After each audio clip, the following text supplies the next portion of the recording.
This is Fresh Air. I'm Terry Gross. Gena Rowlands is a great actress who is revered in the world of independent cinema. She was a pioneer of independent cinema, along with her husband, John Cassavetes, the screenwriter, actor, and director, who died in 1989. Rowlands starred in several of Cassavetes' films, including A Woman Under the Influence, A Child is Waiting, Faces, Minnie and Moskowitz, and Gloria. On December 6th, the Anthology Film Archive in New York will begin a 10-day retrospective of her films. And she has a new film, Unhook the Stars, co-written and directed by her son, Nick Cassavetes. Rowlands plays a suburban widow and mother of 2 children. Her son is married, her teenage daughter is in a period of rebellion and has left home in anger. Feeling alone and useless, Rowlands becomes the full-time babysitter for the boy next door, whose own mother, played by Marissa Tomei, can't afford daycare while she works. In this scene, Tomei has taken Rowlands out for a drink and a game of pool at the neighborhood bar. What's the deal with your daughter? Why does she hate you so much? Oh, I don't think she hates me, really. We're just so different.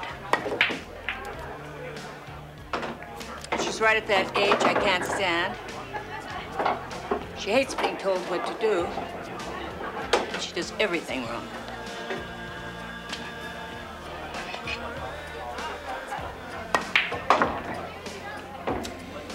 I don't blame her, really. I've always preferred my son. Anybody could tell that. What are you telling me? You like your son the best? Doesn't that violate a mother code? Aren't you supposed to like all your kids the same? Yeah. But you never do.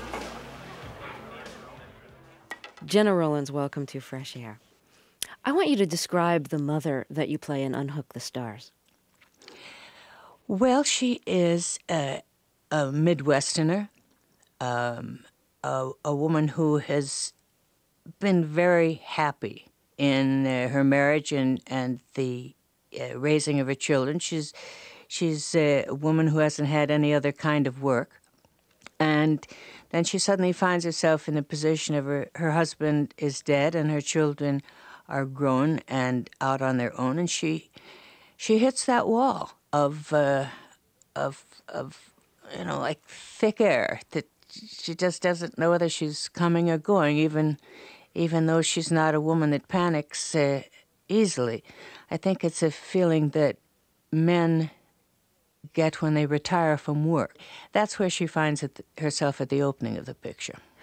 What did you feel you had in common with her, and what did you perhaps not relate to after raising 3 children yourself? But of course, you've also had a celebrated career.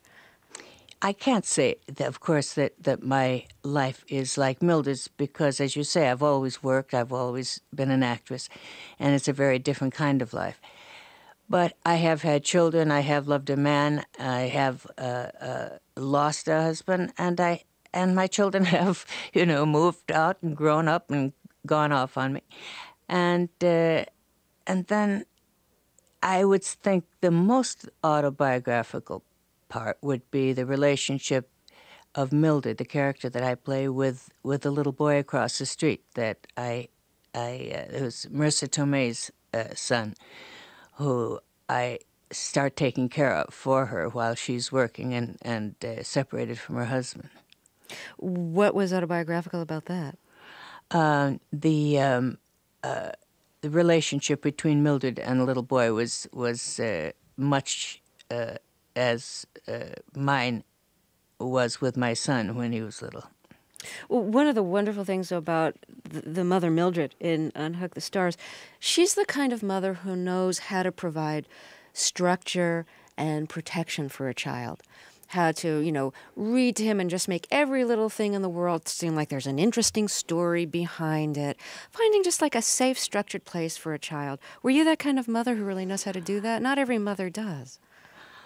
Well, I don't know. I do have to admit that I read that encyclopedia to him. Which, like the mother in the movie does. Yes, which is some embarrassment to me now, because I got on the set and I said, Nick, this child is pretty, little to be reading an encyclopedia to. And he said, are you kidding me? He said, you read me that encyclopedia all through my childhood.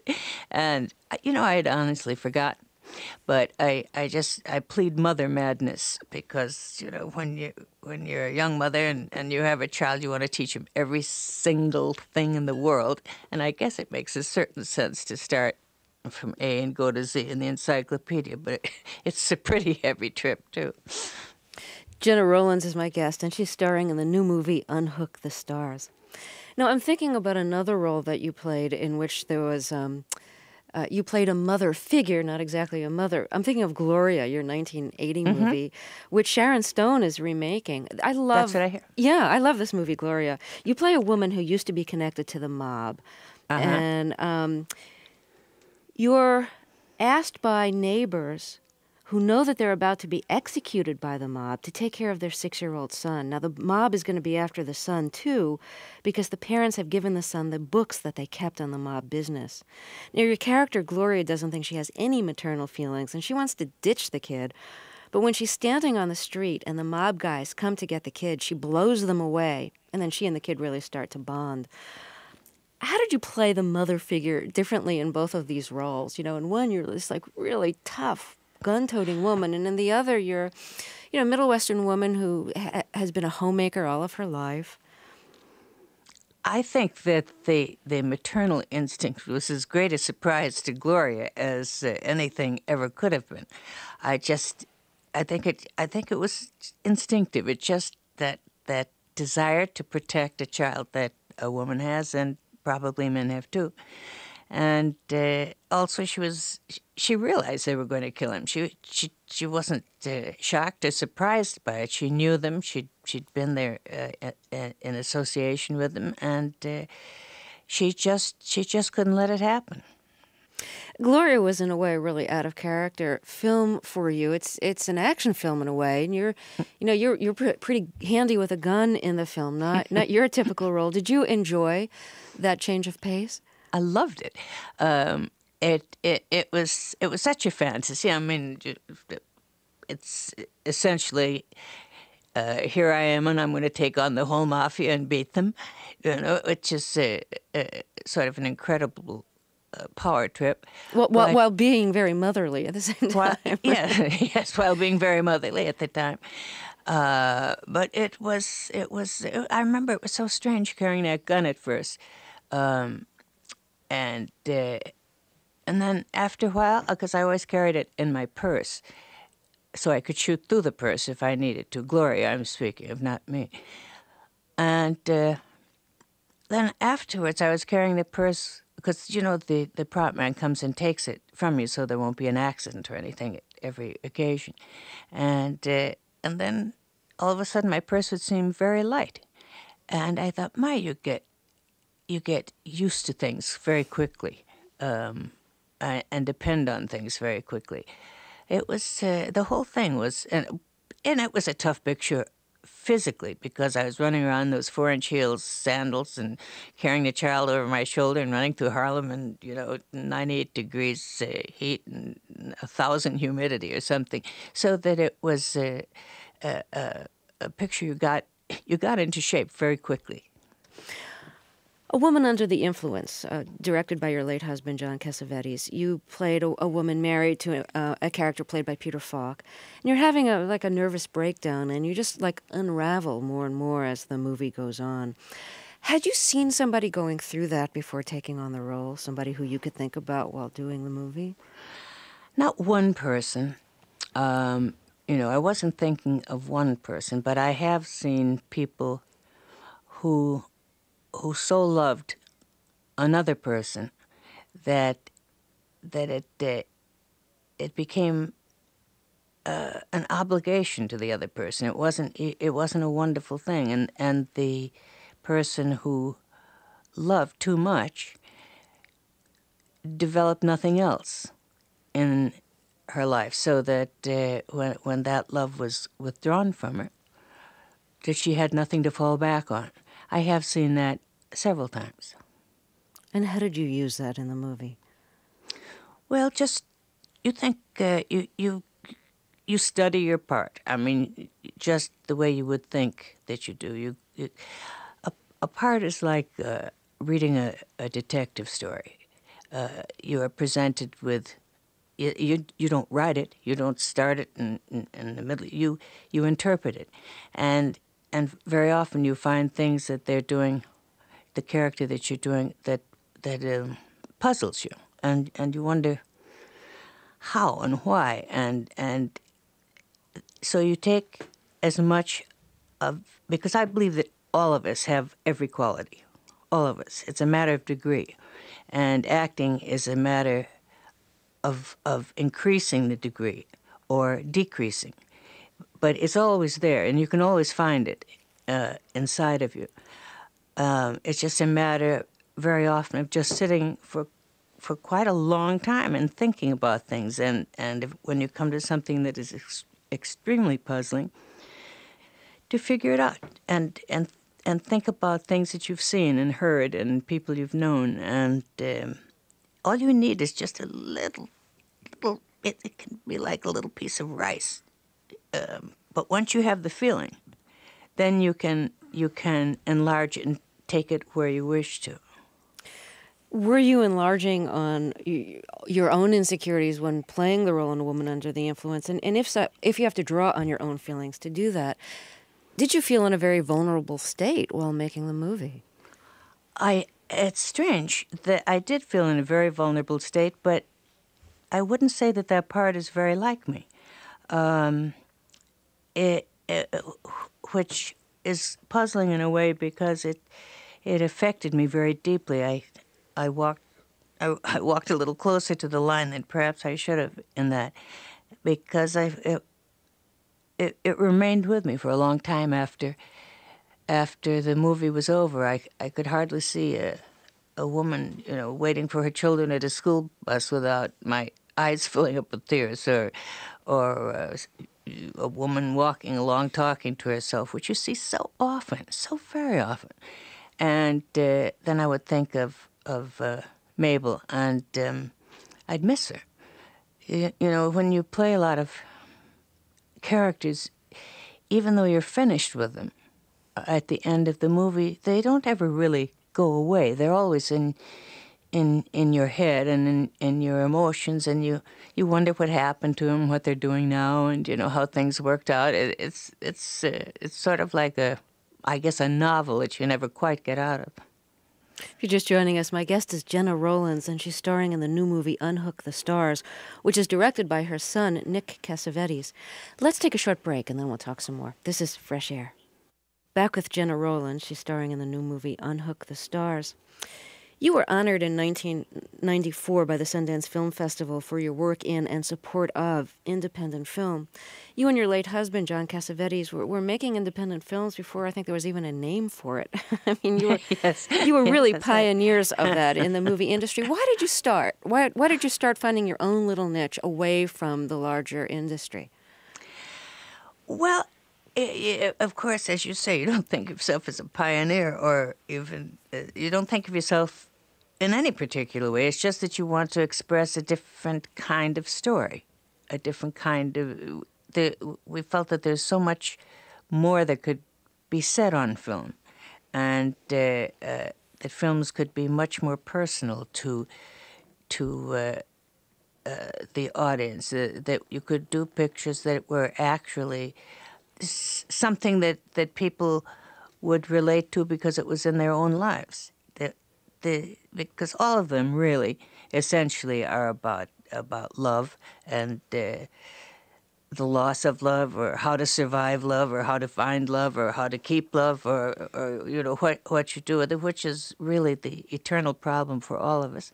And we thought it could be shown in a more natural setting, a more accessible way, rather than just say an action film or a glamorous romance, escape film. But it's not that we wanted them to stop doing that kind of film. We just felt that there was a lot of room for a lot of kinds of film.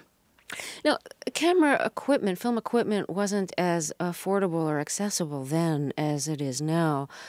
How did you go about starting off. It's one thing to have the ambition, but it's another thing to actually follow through, to get the money, to get the equipment, to find places to shoot, to find other actors willing to do it. Tell me how you put those pieces together. Well, you're very right. Those are the practical problems, and you depend on the goodwill of people a lot. If there's not a lot of money involved, people are usually pretty wonderful about helping out.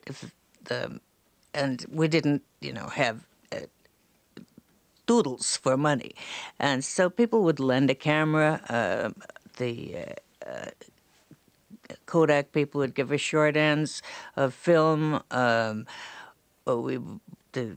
person in the restaurant would say, "Okay, come on in and shoot in here," but but you can only be here from 4 to 6 or something. Or everyone would make allowances for you. Everyone would do whatever they could. You can't make a movie by yourself. It really is a group effort, and people are awfully nice about pitching in when they know you're up against it. Could you describe a little bit about what the guidelines for improvisation were within the films that you made with John Cassavetes? How much improvisation was there? What were the parameters for that? The first film that he made, Shadows, was entirely improvised. I wasn't in that.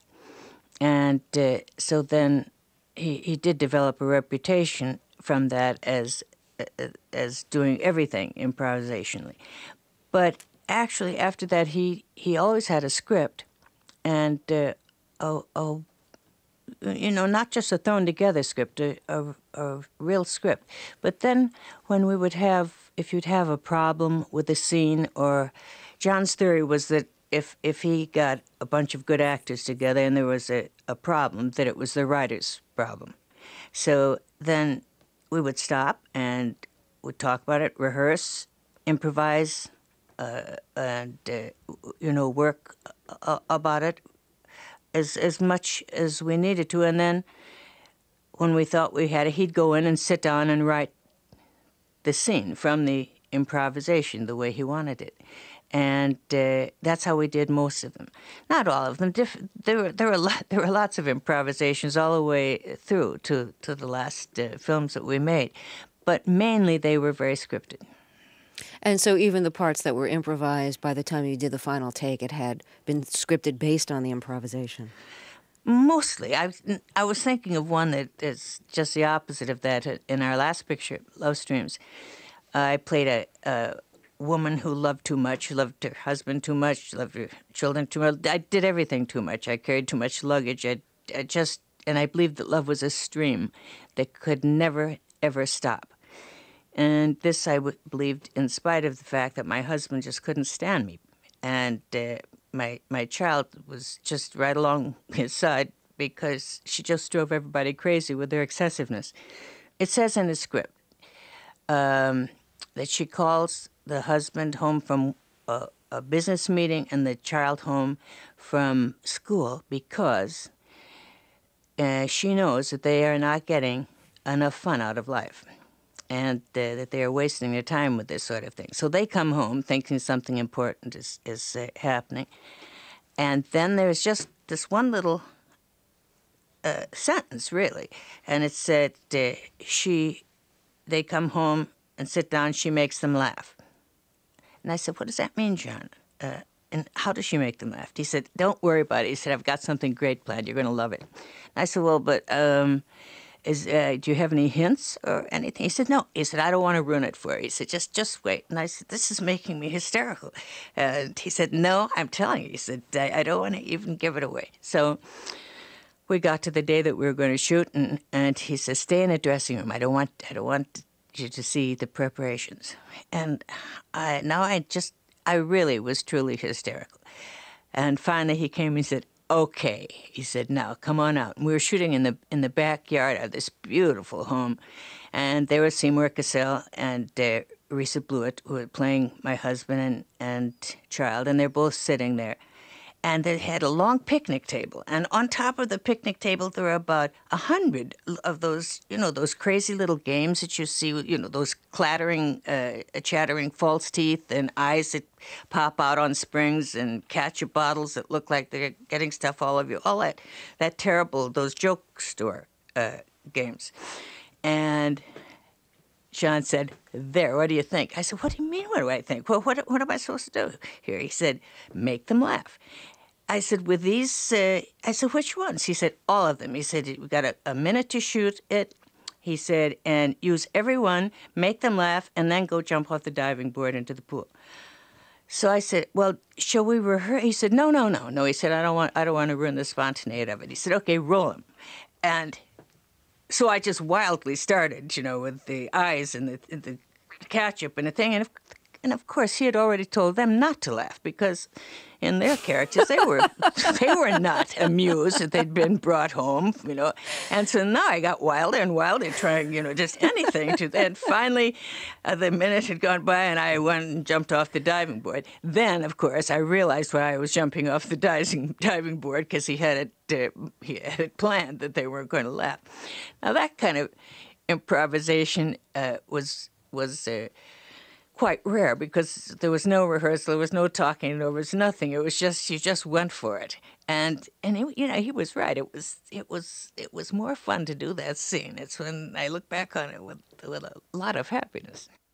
Gena Rowlands stars in the new film Unhook the Stars, directed by her son, Nick Cassavetes. We'll talk more in the second half of our show. I'm Terry Gross, and this is Fresh Air.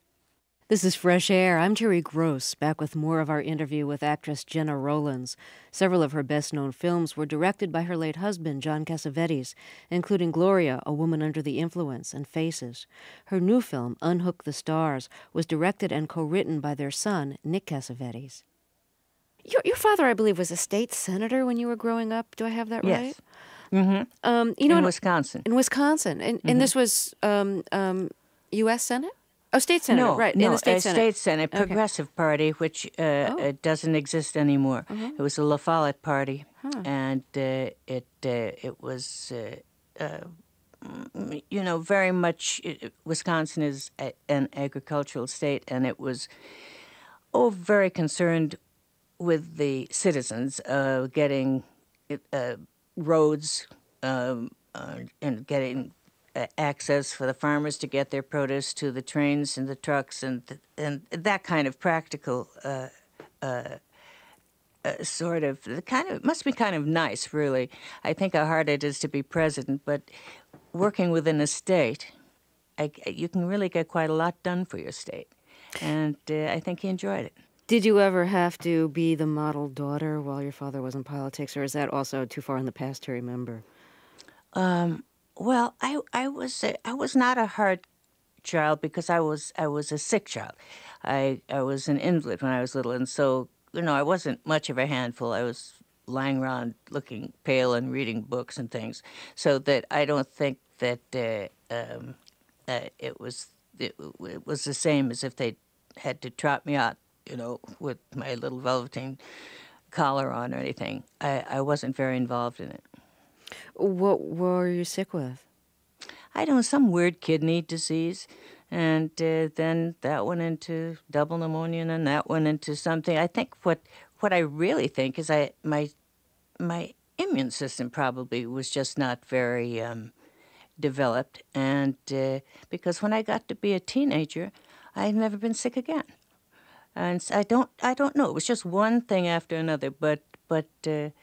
They were all very kind of serious things, asthma and all of those things. But then they just all kind of magically went away, so I think something just kicked in. Were you very unhappy during the period that you were sick? No, I wasn't. I would like to have gone to school more, in that sense, but I always was very happy reading, and everybody, when you have a sickly kid, everybody's awfully nice to you. And they probably would have been anyway. But my mother would, in order to make me eat anything, she would go to all kind of extremes. I remember one time, I wouldn't eat carrots. I wouldn't eat anything yellow. So she cut a carrot into the shape of a goldfish, and with a long tail. And then she put it in a goldfish bowl with water in it. And she came into where I was sick, and she said, "I have an uncontrollable urge." She said, "I can't stand it. I've got to eat this goldfish. I've got to do it. I'm going to." I said, "No, don't do it." She said, "I've got to, unless you'll eat this carrot." And so I said, "Oh, all right." You know, but they would go to the most extraordinary kind of creative lengths to do these things for me. I really had a pretty happy childhood. Oh, that sounds wonderful. It was. Now, did you write for comic books before acting? Yes. When I went to New York, and I worked, and then I was out of a job, and so I got a job. Mr. Gleason, Lev Gleason, gave me a job writing Crime Does Not Pay comic books. I wrote it for a long time, too, about a year or so. These were like action comics with a moral message? Yes, I always, but I mean, I really was up on, a three-time loser at Donna Moore and all kind of justice things, but I always, of course, gave them an uplifting ending, a sudden conversion. How long did you do that? About a year and a half, till I got another job. And when did you get seriously interested in acting? When I was about 14. I was living in Virginia, and I won a scholarship to a local repertory theater in Washington, D.C. Arlington is, just outside of D.C. And so it was a wonderful, wonderful repertory, too. I mean, they tried the hardest stuff. Talk about fools rushing in where angels fear to tread. We were doing Joan of Arc and L'Aiglon and Richard III, and I was Richard too. So I mean, they had an open mind, and a marvelous teacher. And I was the young one. Most of the guys were in their 20s, and it was a serious. We all took it very seriously and worked very hard for several years there. Do you still use things that you learned early on as an actress, or have you developed your own style separate from that along the way? Well, I think everyone does, naturally develop your own way of doing things, but certainly those were very influential to the way I thought and studied and just, generally it's the creative climate around you that you may not do things just the way someone else does, but just being there with other artists and everybody trying very hard to find the truth in a character, it's exciting. Do you feel that your acting approach or the kinds of films that you're doing now have changed since the death of your husband in 1989? Well, sure. In the first place, John wrote very great parts for me, and I'm a very lucky actress to have had so many, because an actress can go a whole lifetime. If you get one or two wonderful, really wonderful parts, you can consider yourself a lucky actress. And I had many more than that. And believe me, I'm grateful for it. And then now I look in parts for something. When you first start out, everything is interesting to you because you haven't done anything. All the parts seem interesting to you. And then you've done that, and you've looked into that. And so you keep looking for new things that to explore and to think about. And I like to do modern parts rather than classic parts. I think we live in such a fascinating time, and with all of the rules changing and everyone trying to change with them and figure out what's right and what's wrong. It's a period that I want to be involved in, and so I look for parts that I haven't done and that will reveal something to me that I haven't worked on, or I'll work on something because I especially like I did something to talk about, because I wanted to work with Bobby Duvall. I love him, and he's a wonderful actor, and I've never worked with him, and we had, a couple of really funny, nice, light comedy scenes, and I don't very often play light comedy. So there are all kind of reasons that I look for a part now. Gena Rowlands, thank you so much for talking with us. Thank you. It's been a pleasure.